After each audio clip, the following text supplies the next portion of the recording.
Nanawagan si City of San Fernando Councilor Tino Dizon na siya ring presidente ng Tomas Dizon Foundation Institute Incorporated Technical Vocational Education and Training sa Technical Education and Skills Development Authority o TESDA na imbestigahan ang mga individual na nagpapanggap bilang ahente ng ahensya at nag-aalok umano ng TESDA vouchers kapalit ng komisyon. Nanawagan mo, bala mo po kanini, uling po, deta pong TESDA vouchers, maliap na po kaya kami kayong eskwela mi. Uling kami po makapanuro na kung walang TESDA vouchers, uling bakal po ka rin trainees, tamo po, na bisang mga biyasang mag-welding, magluto, kukeri, makanyan po, or ita pong food and beverage service, mamasa tamo po kareta pong voucher system na ning gobyerno, deta pong bibigyan ng vouchers po. Para makapanuro tamo po. Maluwat na kaya pong mididenan, atin na pong banwa. Kami po mididenan vouchers. Atin pong mag-offer na mamaya ka pa mong certain percentage, like 30%, then ang dakang voucher. O nangi kami po mi papamilya, kaya po bisakit ang makanito na kalakaran na manuro kami, but ala no man gawan din ng liwamag ahenti, para mi din lang 30% na nitang worth na nitang voucher na bibiyada po. Ala na po halos mitagan kanita kaya kami wapin, we rather not po. Ayon kay Dizon, lubhang nakakaalarma ang modus dahil ilang taon nang hindi nakakatanggap ng TESDA vouchers ang marami nilang TechVoc courses, katulad na lamang ng food and beverage services. Kami po, may manulat na kami, binisitahan na kami po kaya TESDA provincial, ang po pong regional, with no avail po, ala pa pong milyari. Balami po sana, dati DPWH mo yung ating kukwang porsyento po. Lupang pati po kay TESDA, makanyan po yung kalakaran malalaring yan. So, manawagan kayo po, imbestigando po sana na ngaliwa po sa pakpong vouchers.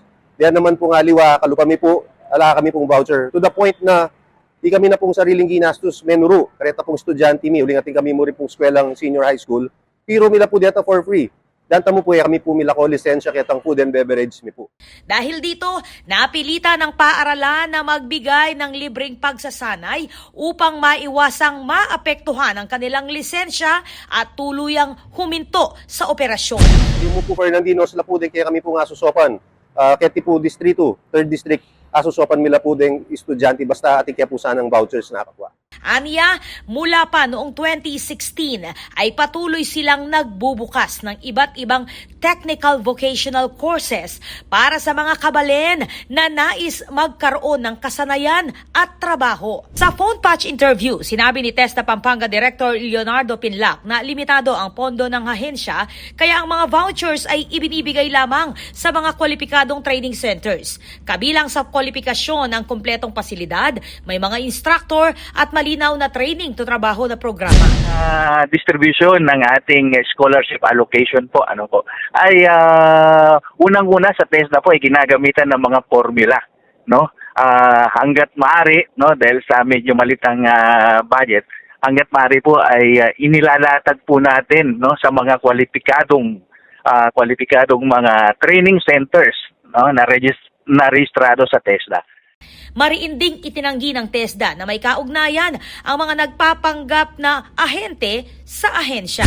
Ngayon po, dyan po sa sinasabi po nila na may umiikot na nagpapanggap na ahente, no? Unang-una po, wala pong katotohanan na galing po sila sa TESDA, no? At hindi po pamantayan yung may kakilala po sa TESDA, no? In fact, no, meron tayong mga inilatag na mga kwalifikasyon para mabigyan. Na huwag po kayong magpadala doon sa mga nagpapanggap na ahente, no? At sa kinalaunan ay magunguhan ng nasabing komisyon. Huwag po kayong magpadala diyan dahil hindi po sila otorisadong, no, magbigay ng mga ganyang impormasyon sa mga partners natin, mas lalo na sa probinsya ng Pampanga. Dagdag pa ni Pinlac, ngayong 2026 ay sisikapin ng TESDA na makapaglaan ng pondo lalo na sa mga training center na hindi nabigyan ng vouchers noong nakaraang taon.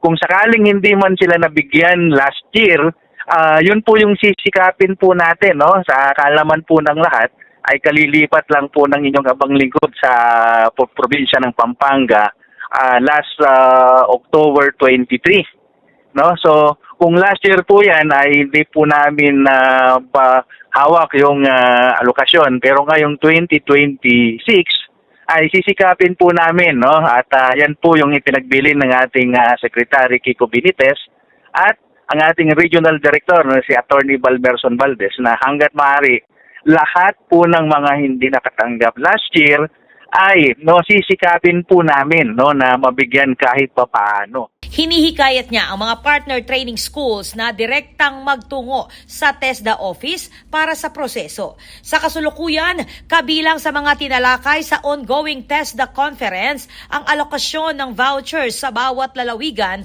na inaasahang matatapos ngayong Miyerkules, January 21. Ang scholarship vouchers ng TESDA ay tumutukoy sa pondo o slot ng scholarship na ibinibigay ng TESDA sa mga technical vocational institutions upang maipagamit sa mga kwalipikadong estudyante. Ako po, Patricia Mamangon para King News Force Pampanga. Balitang tutuking Balen, susuyo.